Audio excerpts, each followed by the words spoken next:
It wasn't classified, as I understand it. There was no classified information. There was no problem, and the attack was a tremendous success.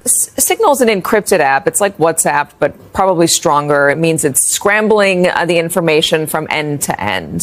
ሲግናል የተባለው የመልእክት መለዋወጫ መተግበሪያ ትናንት ከዋይት ሃውስ የደህንነቱን ጉዳይ ጥያቄ ውስጥ የሚያስገባ መረጃ ከወጣበት በኋላ የዓለም አቀፍ መገናኛ ብዙሃን ብዙ እያሉለት ይገኛሉ። መተግበሪያው መልእክቶችን ለመለዋወጥ የሚያስችል ሲሆን ደህንነቱ ሙሉ በሙሉ የተጠበቀና በከፍተኛ ባለስልጣናት ዘንድም ተመራጭ የነበረ ነው። ታዲያ የዋይት ሃውስ ከፍተኛ ባለስልጣናት በሲግናል የተላላኩትን መልእክት አንድ ጋዜጠኛ ማግኘቱን ተከትሎ በመተግበሪያው ደህንነት ዙሪያ ጥያቄዎችን ያስነሳ ይገኛል። በዚሁም መተግበሪያ አማካኝነት የትራምፕ አስተዳደር በከፍተኛ ጥበቃና ጥንቃቄ የሚመራው ከነበረው ሚስጥራዊ ውይይት ውስጥ ከባድ መረጃ በመውጣቱ መተግበሪያውን በዓለም አቀፍ ደረጃ መነጋገሪያ እንዲሆን አስችሎታል። በሲግናል መተግበሪያ የአሜሪካ ከፍተኛ ባለስልጣናት በቡድን በመሆን ሚስጥሮችን ይለዋወጣሉ። ታዲያ በዚህ መተግበሪያ ባለስልጣናቱ በየመን ሁቲ ላይ ሊያደርሱት ያሰቡትን የጥቃት እቅድ በተመለከተ ጋዜጠኛ ጄፍሪ ጎልድበርግ ጉዳዩ መረጃ እንደደረሰው መታወቁን ተከትሎ ነው ሲግናል መተግበሪያ መነጋገሪያ የሆነው። የአትላንቲክ ጋዜጠኛ የሆነው ጄፍሪ ጎልድበርግ ስለ ጥቃቱ ሙሉ መረጃ እንደደረሰውና ከተወሰኑ ቆይታዎች በኋላ ከከፍተኛ የአሜሪካ ባለስልጣናት መልእክት መለዋወጫ ቡድን ውስጥ ራሱን ማግኘቱ ማስታወቁን ተከትሎ ዓለም በመተግበሪያው ዙሪያ ጥያቄ ማንሳቱን ተያይዞታል። ሲግናል የሚል መጠሪያ ያለው የመልእክት መለዋወጫ መተግበሪያ እንደሌሎቹ የመልእክት መለዋወጫ መተግበሪያዎች ኢንተርኔትን በመጠቀም የድምጽ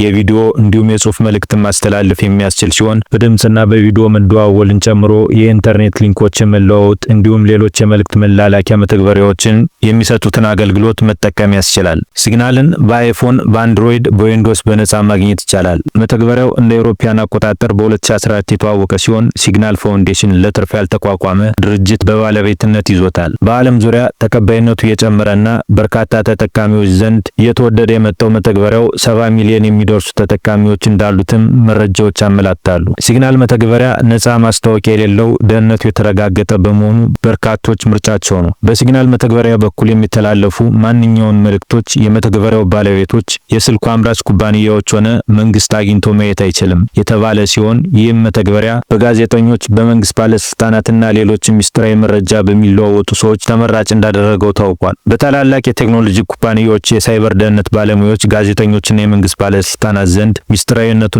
ደህንነቱ የተነሳ ተወዳጅ መሆኑ ይነገርለታል። በሲግናል መተግበሪያ ውስጥ በአንድ ውስጥ በቡድን እስከ 1000 የሚደርሱ ሰዎችን ማስጠቀም እንደሚችል መረጃዎች ያመላክታሉ። የሲግናል መተግበሪያን አውርዶ ለመጠቀም ስልክ ቁጥር የግድ እንደሆነ ይጠቀሳል። መተግበሪያው በበርካቶች ዘንድ ለመወደድ ያበቃው ዋነኛው ምክንያት ሙሉ በሙሉ ደህንነቱ የተጠበቀ ኢንድ ቱ ኢንስክሪፕሽን የሚጠቀም በመሆኑ እንደሆነ በርካቶች ሲገልጹ ይደመጣል። ኢንድ ቱ ኢንስክሪፕሽን ከላኪውና ከተቀባዮች የትኛውንም አካል መልእክቱን ማግኘት የማይችልበት ዘዴ ሲሆን ከዋይት ሃውስ ባለስልጣናት ወጣ የተባለው መረጃ ግን በምን አይነት አግባብ እንደወጣ እስካሁን የታወቀ ነገር ባይኖርም ለመተግበሪያው ሕልውና ግን አስቸጋሪ እንደሆነ እየተነገረ ነው። ለጋዜጠኛው ከዋይት ሃውስ ባለስልጣናት አንዱ በሰራው ስህተት መረጃው ይረሰው ወይም በመተግበሪያው ችግር ምክንያት እስካሁን የታወቀ ነገር ባይኖርም ችግሩ የተፈጠረ በመተግበሪያው አማካኝነት ከሆነ ከፍተኛ ዋጋ ሊያስከፍለው ይችላል ሲሉ በርካቶች ስጋታቸውን አጋርተዋል።